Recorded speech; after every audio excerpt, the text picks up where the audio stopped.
Bom bom dia a todos. Você que está anotando, Café com Vida Diária, Mateus capítulo 7.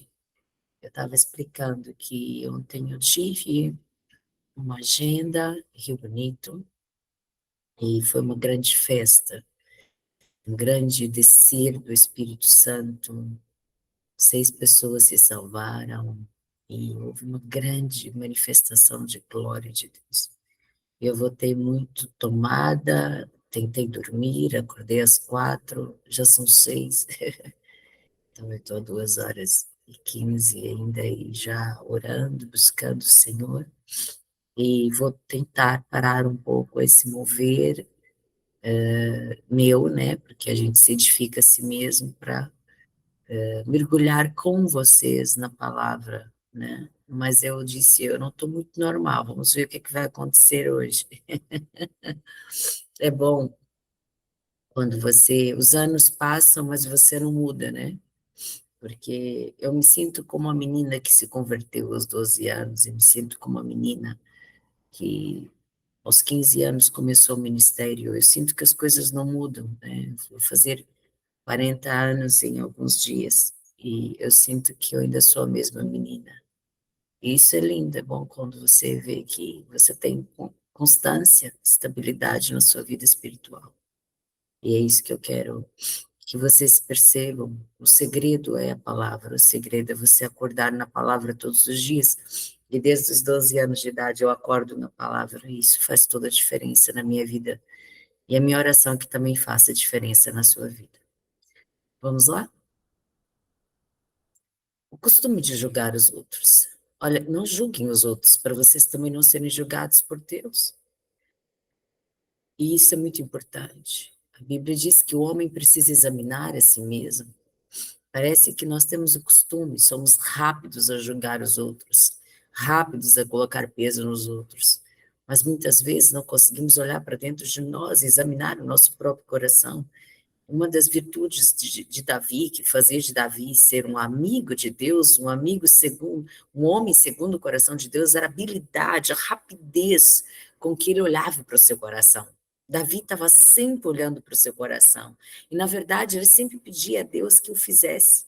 Deus sonda o meu coração, prescruta o meu coração, examina o meu coração e veja, Deus, se há nesse coração algum caminho mau, algum sentimento mau, e me guia por um caminho eterno. E esse deve ser o nosso espírito, sabe? De julgar o nosso coração, de uma autoanálise, de uma autoavaliação. Nós não devemos viver para avaliar o outro, mas devemos, de fato, avaliar a nós mesmos, né? Aliás, eu sempre tenho dito isso no meu ministério. Quem quer pregar aos outros precisa começar primeiro a pregar a si mesmo. Quem quer ensinar o outro precisa ensinar a si mesmo. Quem quer ministrar a algum lugar, primeiro precisa ministrar a si mesmo. Eu não posso oferecer alguma coisa a alguém que primeiro não tenha vivido em mim mesmo. Então, tudo que Deus vai fazer, Ele vai fazer primeiro em mim e a partir de mim. Então, meu ministério não pode ser pautado em olhar para o outro, mas olhar para dentro de mim. Isso vai mudar tudo. Porque Deus julgará vocês do mesmo modo que vocês julgarem os outros. E usará com vocês a mesma medida que vocês usarem para medir os outros. E existem pessoas que são muito pesadas na medida com que julgam os outros, muito pesadas na medida com que dizem esse é de Deus, esse não é de Deus, esse serve, esse não serve, esse é poderoso, esse não é, esse é verdadeiro, esse é falso, esse é joio, esse é trigo. A Bíblia diz que quem vai separar joio e trigo não sou eu, não é você. Quem separa joio e trigo é Jesus nos últimos dias. Nós temos que parar de ficar julgando e colocando as pessoas nas balanças da religiosidade e viver o nosso próprio evangelho em verdade, em poder. A Bíblia diz, por que você vê o cisco que está no olho do seu irmão, mas não repara na trave de madeira que está no seu próprio olho? Como é que você pode dizer ao seu irmão, me deixe tirar esse cisco do seu olho, quando você está com uma trave no seu próprio olho? E então Deus vai chamar essas pessoas de hipócritas. Você é um hipócrita, tire primeiro a trave que está no seu olho, e então poderá ver bem para tirar o cisco que está no olho do seu irmão. Eu posso dizer uma coisa para vocês, eu não tenho tempo. Eu não tenho tempo para ficar avaliando a sua fé cristã, porque eu preciso cuidar da minha própria fé. Deixa eu contar a vocês uma coisa. A Bíblia diz que existe uma parábola das 10 virgens. 5 eram tolas e 5 eram prudentes.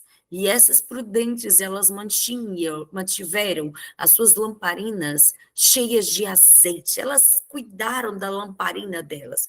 As outras não. As outras dormiam e desperdiçaram tempo e não pensaram nas lamparinas. O problema não foi dormir, porque as 10 dormiram. Só que 5 podiam dormir, porque estavam prontas, estavam preparadas, elas tinham cuidado de si mesmas. Mas as outras 5 queriam ter os mesmos luxos, mas não cuidavam de si mesmas. Dormiram sem estar preparadas para dormir. Então veio o noivo. E quando o noivo veio, as tolas viraram para as prudentes e disseram: olha, nos dê um pouco do azeite de vocês. E a resposta delas me ensina muito. A resposta das prudentes. Elas viram para as tolas e dizem: nós não podemos tirar o que é nosso para dar para vocês. Nós não podemos, porque vai, nem nós nem vocês, não vai ter nem para nós e não vai ter para vocês. Então vão vocês buscar o vosso próprio azeite. Mas quando elas voltaram já não dava mais tempo, a porta estava fechada, elas ainda tentaram bater na porta e dizer: por favor, abre-nos a porta, mas já não dava mais tempo. Pastor, o que você está querendo dizer? Que a salvação individual, eu preciso cuidar da minha própria vida, como disse o apóstolo Paulo: Senhor, que não permita que, salvando o mundo inteiro, eu perca a minha própria alma, não me permita ganhar a todos e pregar a todos e não viver eu mesma aquilo que ando a pregar, não me permita pregar algo que eu mesma não estou vivendo, não me permita ensinar algo que eu não estou vivendo, não me permita ministrar algo que eu não estou vivendo. Senhor, que o meu ministério comece em mim, e para isso eu preciso dedicar tempo a cultivar a minha fé cristã. Eu não posso viver tanto tempo empenhada em julgar e avaliar a fé do outro. Eu não tenho tempo para isso, porque eu preciso cuidar da minha própria fé, sabe? Eu não tenho tempo. Eu não tenho tempo para ressentimentos, como diz a música, né? Quando eu lembro que ele me ama, eu não tenho tempo para ficar vigiando a fé de ninguém, porque eu tenho uma fé para eu mesma vigiar, eu não tenho tempo para colocar um termômetro de santidade em você, porque eu preciso cuidar da minha própria santidade. Eu não tenho tempo para isso. Eu preciso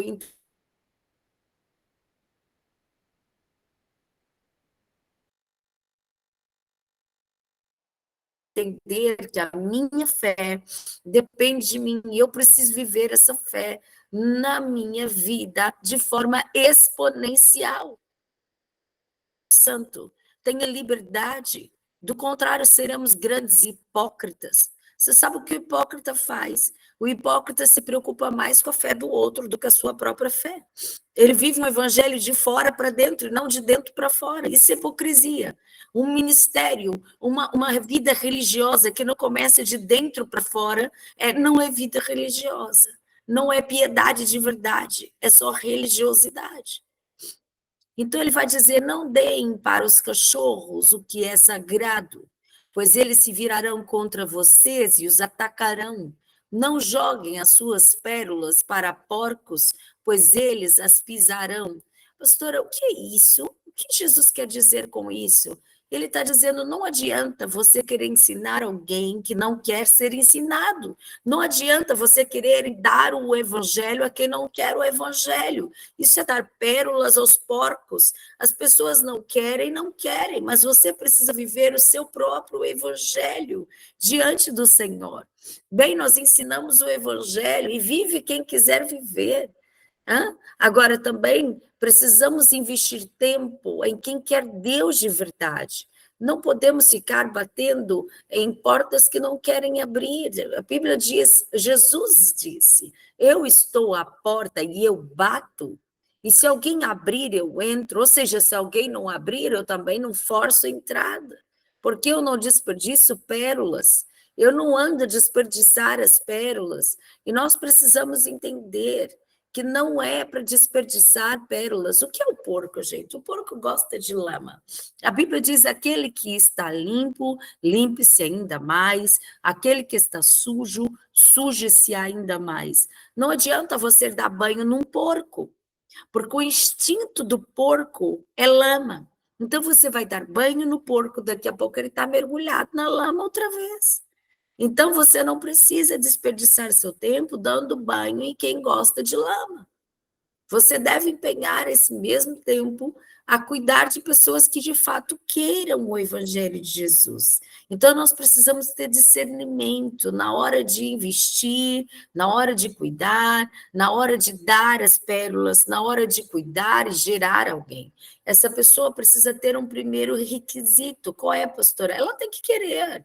As pessoas precisam querer. Nós não podemos colocar alguém no lugar que ela não quer.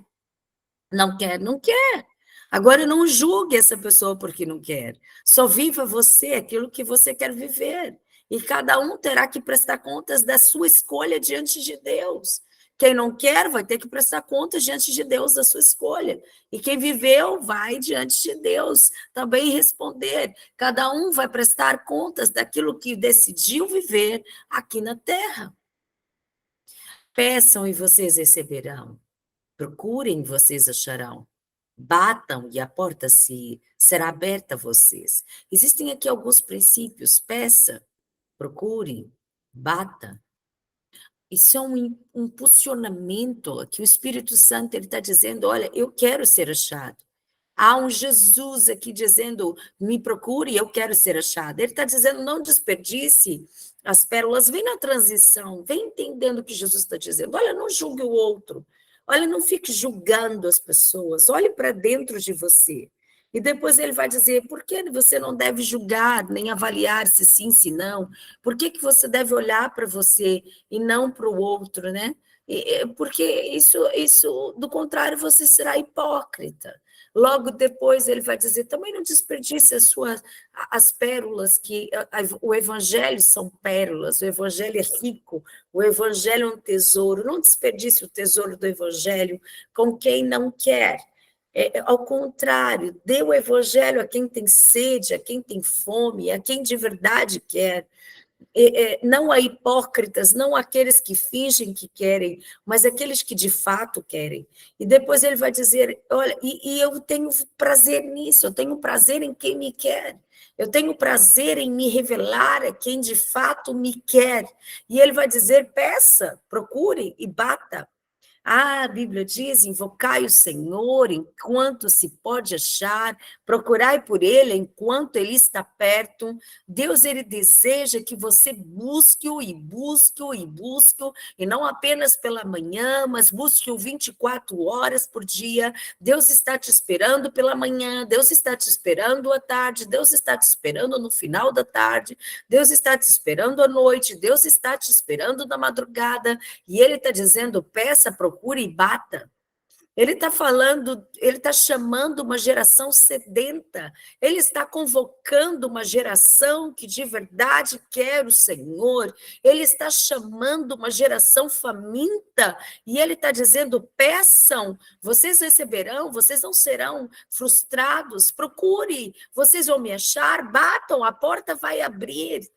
E nós precisamos ter essa postura como filhos. E por isso eu não tenho tempo para ficar avaliando se você tem uma vida religiosa de fato ou não, para ficar julgando você ou não, porque eu estou preocupada pedindo, procurando e batendo. Quem está dedicando seus dias a pedir, procurar e bater, não tem tempo para avaliar a fé do outro. Nós ensinamos a fé.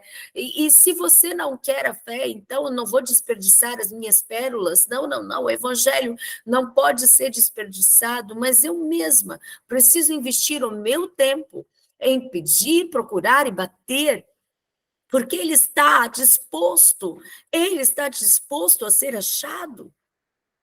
Continua a palavra: porque todos aqueles que pedem, recebem. Olha isso, todos aqueles que pedem, recebem. Então, há um grande poder na busca, na oração. Se você pede, você recebe. Aqueles que procuram, me acham, e a porta que, ao bater da porta, a porta abre, a porta será aberta para quem bate. Vocês estão ouvindo? Porta aberta. Deus tem uma porta aberta para alguém que está batendo. Deus está sendo achado por quem está procurando ele. E Deus, ele está atendendo a oração de alguém que está pedindo. Mas nós precisamos de constância. Há um Deus no céu querendo ser achado. Há uma porta ainda para você bater e abrir. Há um novo nível para você. A Bíblia diz que os pensamentos, oh, quão insondáveis são os seus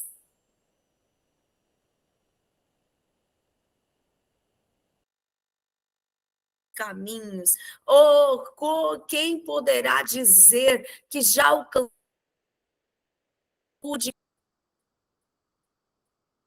Ninguém pode dizer. Por isso a Bíblia diz: prossegui e prossegui em conhecer o Senhor. Eu quero que você imagine que o reino de Deus é como uma porta que você bate, então você entra e acessa um determinado nível de intimidade, mas logo depois tem outra porta, você bate, vai para outro nível, então tem outra porta, você bate, tem outro nível, então tem outra porta, você bate, tem outro nível. Eu quero que você imagine isso. Existem portas e portas e portas no reino de Deus a serem acessadas, e parece que alguém está se acomodando a um nível. A Bíblia diz que nós temos que avançar de glória em glória, de glória em glória, de glória em glória. Então você precisa entender isso. Eu bato numa porta, ela se abre, eu acesso um outro lugar, e ele abate, eu avanço, e bate, eu avanço, e eu abate, eu avanço, abate, eu avanço, até que chegamos a Jerusalém eterna, e então veremos exatamente como ele é.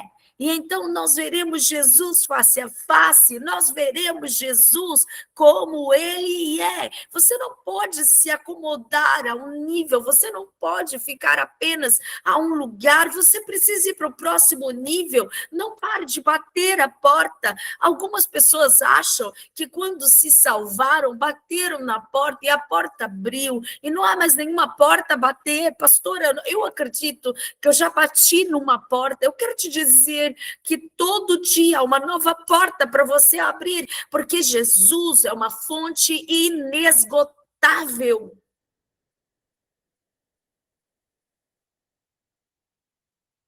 Alguém que acha que chegou ao ápice e que não há mais nada a ver, é porque não faz ideia da profundidade que é a glória de Deus. Alguém que se acomodou a um lugar, alguém que parou na terceira porta, não faz ideia do tanto que ainda ele pode viver em Deus. Sabe? Não há como você se acostumar a um lugar, você não pode se acostumar a um lugar, você não pode se acostumar a um nível, você precisa desejar ir para a próxima porta. Você está me ouvindo? Há sempre uma porta para você bater, há sempre um lugar em Deus novo para você acessar, há sempre algo novo para você entrar. Você não pode desistir de bater nessa porta. Hoje tem uma porta para você bater. Entre por essa porta. Descubra algo novo em Deus. Amanhã você vai ter uma nova porta. Avance, vá para a próxima, vá em frente, de glória em glória, até a estatura de varão perfeito, até que você veja Jesus plenamente, até que você possa vê-lo como de fato ele é. Eu quero te dizer que há um Deus no céu querendo ser achado por você. Eu quero te dizer que há um Deus no céu que está disposto a ser achado por você. Ele diz: me procure, me procure, me procure, bata na porta, me acesse, busque a minha presença. E nós precisamos viver isso, amém? Nós precisamos viver esse evangelho, um evangelho onde não nos saciamos tão fácil, um evangelho onde não ficamos presos, um evangelho onde não nos acostumamos com um lugar limitado, mas nós queremos sempre ir no próximo nível, próximo nível, próximo nível, próximo nível. Por acaso alguns de vocês, que é pai, vai dar ao seu filho uma pedra quando ele pede pão? Muitas vezes, alguns de vocês, graças a Deus eu tive um pai lindo e um pai presente, eu não tive problemas com isso, mas alguns filhos têm problemas de paternidade, problemas de que o pai não acessa, alguém pediu pão e o pai físico trocou o pão por pedra. Como terapeuta cristã, eu atendo muitas pessoas que o pai não deu pão, deu pedra. Como terapeuta cristã, eu preciso que você entenda isso. Como terapeuta cristã, eu vejo muita orfandade. Eu vejo muitas pessoas órfãs, pessoas que simplesmente não conseguem acessar o pai biológico. Uns órfãos de fato e outros órfãos de pais vivos. Outros órfãos de pais vivos. E ele está dizendo, por acaso, alguns de vocês que é pai, será que consegue dar pedra a um filho que pede pão? E ele continua falando de pais. Ou ele vai dar uma cobra quando alguém pede um peixe? Aí ele vai falar a pais que são maus. Vocês são maus. Mas mesmo sendo maus, muitos pais conseguem dar coisas boas aos filhos. Agora ele vai dizer, vocês não estão entendendo quem é o Pai do céu, quanto mais o Pai de vocês. Por que o Pai de vocês? Porque quanto mais, porque o Deus é bom. O meu Pai é bom. O meu Pai é bom. O meu Pai é bom. Toda a orfandade é curada nesse Pai. O meu Pai é bom. Então ele está dizendo, olha, se o seu pai não foi um bom pai, quanto mais o pai, porque o nosso pai não é mau, o nosso pai é bom. Ele vai dizer, o vosso pai que está no céu vai dar coisas boas. Se vocês pedirem, então peça, acesse-o. Porque o nosso pai não é como o pai terreno, um pai mau. O nosso pai não é mau. O nosso pai é bom. E ele vai dizer, então, peça, porque ele vai dar. Aquilo que você precisa, ele vai dar. Então, o segredo é pedir, bater e buscar. Busque, bata, peça. Busque, bata, peça. Lute. Faça aos outros aquilo que eles façam. Faça aos outros o que querem que eles façam a vocês. Pois isso é o que quer dizer a lei de Moisés e o ensino dos profetas. Ou seja, você espera receber o bem dos outros, faça bem a eles. Você quer viver algo bom, faça bom. Entregue, faça pelo outro aquilo que você gostaria que fizessem por você.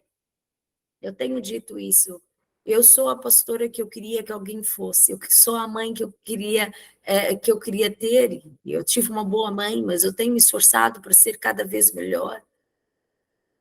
Eu sou a amiga que eu gostaria de ter tido. Eu sou a conselheira que eu gostaria de ter tido. Eu sou a terapeuta que eu gostaria de ter tido. Nós precisamos dar ao outro aquilo que nós mesmos gostaríamos de ter tido. Eu tenho que dar o melhor ao outro de mim. Aí ele vai falar de 2 caminhos. Entrem pela porta estreita, porque a porta larga é a porta que vai para o inferno. E há muitas pessoas que estão andando por esse caminho, o caminho largo. A porta estreita é um caminho difícil, mas leva para a vida. E poucas pessoas encontram esse caminho. É importante que você saiba que sim, essas portas que eu falei que você tem que bater e acessar são portas estreitas, porque são portas de renúncia. São portas que para você acessar, você vai ter que abrir mão de muitas coisas. São portas onde você não pode permitir para você ir para os próximos níveis e para as outras portas, raiz de amargura, você não pode permitir maldades, pecados, pecados de estimação, você precisa abrir mão do seu dia a dia, você precisa lutar. Então, perceba o que ele está dizendo. Há uma porta estreita, há uma porta larga, há um caminho fácil, há um caminho difícil. Mas o caminho fácil leva você ao inferno, o caminho difícil leva você à vida eterna. Então, assim como nós podemos, existem dois caminhos, e em ambos os caminhos existem portas. Vocês estão me ouvindo? Nos dois caminhos, existe um caminho para cá e um caminho para cá. E existem portas a bater para cá, e existem portas a bater para cá. E quando você para cá pode buscar, bater, buscar, bater, buscar, bater e ir para os próximos níveis, mas aqui você também pode buscar e bater. Só que aqui é fácil e largo, e aqui é estreito e é difícil, porque é vida e morte. O que acontece se eu bato aqui, por mais estreito que seja? Eu vou recebendo a vida. É estreito, mas está me gerando vida, vida e vida eterna, vida abundante. E aqui, a Bíblia diz que um abismo chama outro abismo. Eu bato no abismo, eu bato em outra porta, eu caio num abismo maior. E eu bato num abismo maior. E não é difícil. É um caminho fácil, é um caminho largo, que vai me levando à morte, e uma morte gradativa, gradativa. Todo dia eu vou morrendo um pouquinho, porque eu estou batendo na porta errada, porque eu estou caminhando por um caminho largo, fácil, mas que está me gerando a morte. Ao contrário, ele diz, ande pela porta estreita, bata na porta estreita. Então, existem duas portas. Existe uma porta larga e fácil, existe uma porta estreita. Bata na porta estreita. Renuncie a si mesma para viver o verdadeiro evangelho, renuncie a si mesmo. E ele vai dizer, cuidado com os falsos profetas. Cuidado. Eles chegam disfarçados de ovelhas, mas por dentro eles são lobos. Eles são lobos selvagens. Vocês o conhecerão pelo que eles fazem. Olha isso. Então, na verdade, por isso é muito importante. A Bíblia diz que nós conhecemos a árvore pelos seus frutos. Você quer saber se alguém é homem de Deus? Perceba os seus frutos. Você quer saber se alguém é mulher de Deus? Perceba os seus frutos. Você quer saber se alguém de verdade é homem ou mulher de Deus? Prove dos seus frutos. Porque é assim que nós conhecemos se alguém é homem ou mulher de Deus de verdade. Pelo fruto conhecereis a árvore. Ele está dizendo, cuidado. Porque tem alguém que tem dom, mas não tem fruto. Tem muita gente por aí confundindo dom com fruto. O que me leva ao céu não é o dom, o que me leva ao céu é o fruto. Atenção, cuidado com o que eu estou dizendo. A Bíblia diz que alguns vão dizer, Senhor, Senhor, em teu nome. E ele vai dizer, nós operamos muitos dons em teu nome. Em teu nome eu curei, em teu nome eu libertei, em teu nome eu fiz isso, eu fiz aquilo, e ele vai dizer, eu não conheço você. E eram pessoas que tinham muitos dons. Então, muitas pessoas se assustam e dizem, como pode uma pessoa tão usada por Deus em adultério? Uma pessoa tão usada por Deus? Não confunda. Não confundam dons com frutos. Mas a Bíblia vai dizer, em 1 Coríntios capítulo 12, vai falar de dons. Depois, quando chega no capítulo 13, ele vai dizer, mas agora eu vou mostrar a vocês um caminho mais excelente. E ele vai dizer, olha, o que adianta você ter todos os dons, ainda que você dê o seu corpo para ser queimado, se você não tem amor? O que é o amor? É o fruto é o amor, que tem vários gominhos, né? E os gominhos se repartem em bondade, longanimidade, mansidão, temperança, e é todas essas características que nos tornam parecidos com Jesus. O que adianta você ter todos os dons, ainda que você tivesse todos os dons, se você não tiver o amor, nada valeria.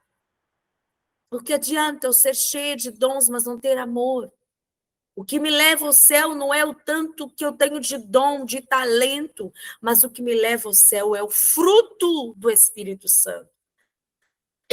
E é o fruto que me torna semelhante a Jesus.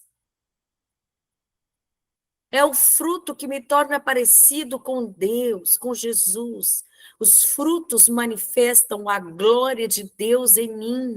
Eu devo buscar os dons, mas esses dons, eles precisam ser manifestos por meio do fruto. A Bíblia diz que Jesus chegou numa figueira, ele tinha fome. E essa figueira tinha folha. Logo ela tinha que ter fruto. Mas Jesus olhou e não achou fruto. Então ele amaldiçoou a figueira e disse: nunca mais se encontre fruto em você. E ela secou. Você sabe por quê? Porque tem aparência, mas não tem fruto. E ele está dizendo que essas ovelhas, olha isso aqui, esses falsos profetas, essas ovelhas disfarçadas, esses lobos disfarçados de ovelha, eles têm aparência, mas por dentro são lobos selvagens. Vocês os reconhecerão. Olha o que ele está dizendo. Vocês vão saber quem são, vocês vão conhecer por causa do que eles fazem, por causa dos frutos. Os frutos vão manifestar que eles só têm dons, mas eles não têm amor. A maior marca de um verdadeiro discípulo é o seu amor. É um amor que nos constrange. Os espinheiros não vão dar uvas, sim ou não? Não vão. Os espinheiros não dão uvas, dão espinhos. E o pé da urtiga não vai dar figo, né, gente? Assim, toda árvore boa dá bom fruto. Uau! Nós precisamos analisar os nossos frutos. Nós precisamos observar o fruto. Eu não me impressiono com dom. Eu não me impressiono com talento. Eu não me impressiono com habilidade. Eu me impressiono com fruto. E eu conheço alguém quando eu provo o seu fruto. E que fruto é esse, pastora? É o amor. Quando alguém ama de verdade, esse é o verdadeiro fruto. Um grande talento. Ah, prega muito. Ah, ministra muito. Ah, tem um grande dom. Ah, cá, tudo bem. Mas e o fruto? Nós não podemos avaliar alguém pelos seus frutos, mas nós precisamos conhecer as pessoas. Não podemos conhecer alguém pelos seus dons, mas, de fato, o que revela o coração da pessoa é o seu fruto. É o seu fruto. A árvore que não presta dá frutas ruins. Você está entendendo? Dá frutas ruins. Árvore boa, boa árvore, não pode dar um fruto que é ruim, gente. Quem de fato é como Jesus não vai dar fruto ruim, ele vai amar. Ele não é podre, ele não é apodrecido. Ele não manifesta podridão. A Bíblia diz: vocês são como sepulcros caiados. Por fora vocês são uma coisa muito bonita, mas por dentro de vocês, vocês são os sepulcros caiados.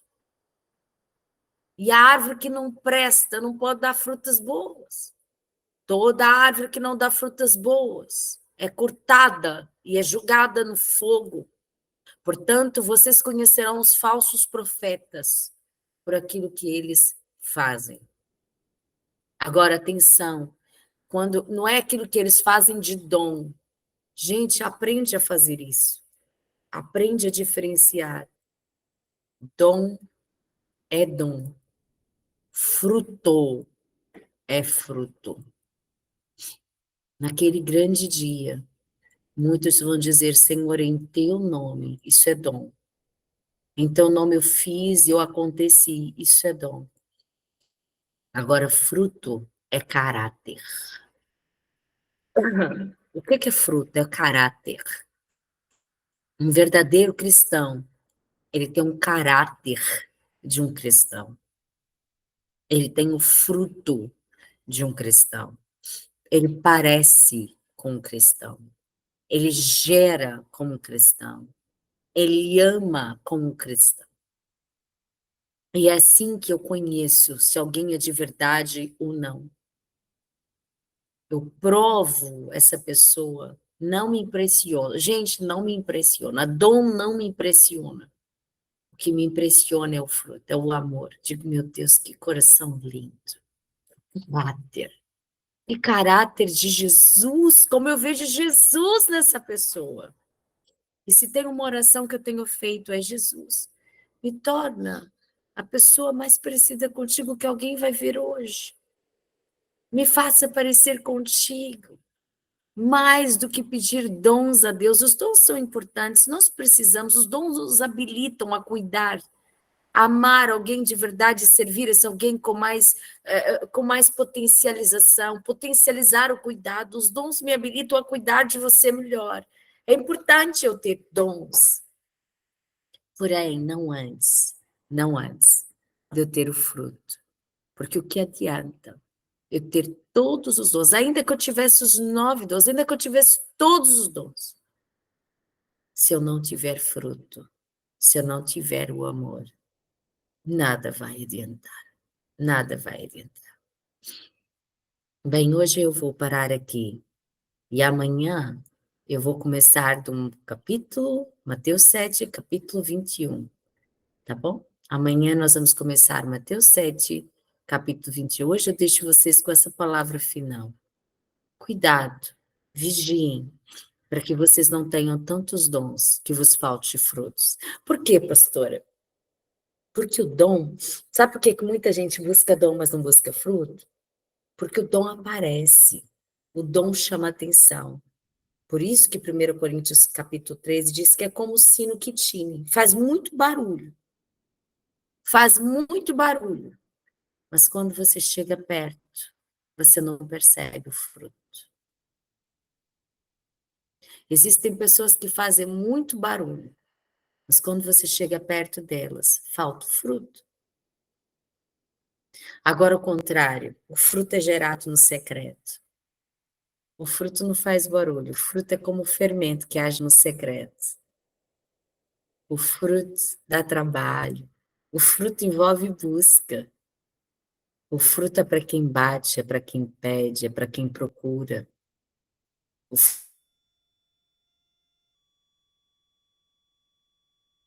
fruto é para quem acessa. O fruto é para quem é insaciável na sua busca por Deus. Por isso que muita gente tem dom, mas não tem fruto. Porque o fruto nos torna parecidos com Jesus. Eu não estou falando que você não deve buscar os dons. Eu estou dizendo que não adianta ter dom e não ter fruto. Que uma coisa está intrinsecamente ligada à outra. Você precisa ter frutos que se manifestam por meio dos dons. Os dons precisam vir acompanhados dos frutos. Dom sem fruto. Vai dizer 1 Coríntios capítulo 13. Não presta para nada. Não serve para nada. É como sino que retine. Que o Senhor te ajude a amar. Que o Senhor gere em você o seu fruto e o seu caráter. E que hoje você se torne parecido com Jesus. Porque é esse o sonho de Deus para nós. Uma multidão de filhos parecidos com Jesus. Uma multidão de filhos com o caráter de Jesus, manifestando o que Jesus manifesta. Vamos orar? Paizinho, nós amamos os teus dons, porque os teus dons nos habilitam para servir o reino de Deus. E nós queremos servir as pessoas. Mas, Senhor, antes dos dons, Manifesta em nós o fruto. Gera em nós o teu caráter. Nós queremos, Senhor, amar como o Senhor ama. Nos dê, Senhor, a mansidão, a temperança, a fidelidade, o domínio próprio, a longanimidade, a bondade, a alegria, a fé. Senhor, nos faça ter os teus frutos. Nos ajuda a ser como o Senhor é. Senhor, nos faça parecer contigo, Jesus. E então os dons não precederão os nossos frutos e o teu caráter. Não permita, Senhor, que tenhamos um ministério só de aparência. Um ministério que não seja, Senhor, gerado pelo teu caráter, mas que o nosso ministério possa vir acompanhado de frutos, e frutos que permaneçam. Nos dê estabilidade no nosso caráter contigo. Senhor, que as pessoas possam ver Jesus em nós. Nós queremos hoje bater, procurar e buscar a tua presença. E não queremos parar de fazer isso até que o Senhor venha. Até que o Senhor venha. Em nome de Jesus. Amém e amém. Deus abençoe vocês e que hoje vocês possam manifestar os frutos aonde você for. Que o fruto de Jesus apareça em você e que as pessoas possam ver Jesus na sua vida. Que todos possam, mais do que dons, que as pessoas possam ver o fruto de Deus, o caráter de Deus em você. Que o Senhor te abençoe poderosamente. Até amanhã, até amanhã. Amanhã continuaremos Mateus capítulo 7. Deus abençoe vocês. Tchau, tchau.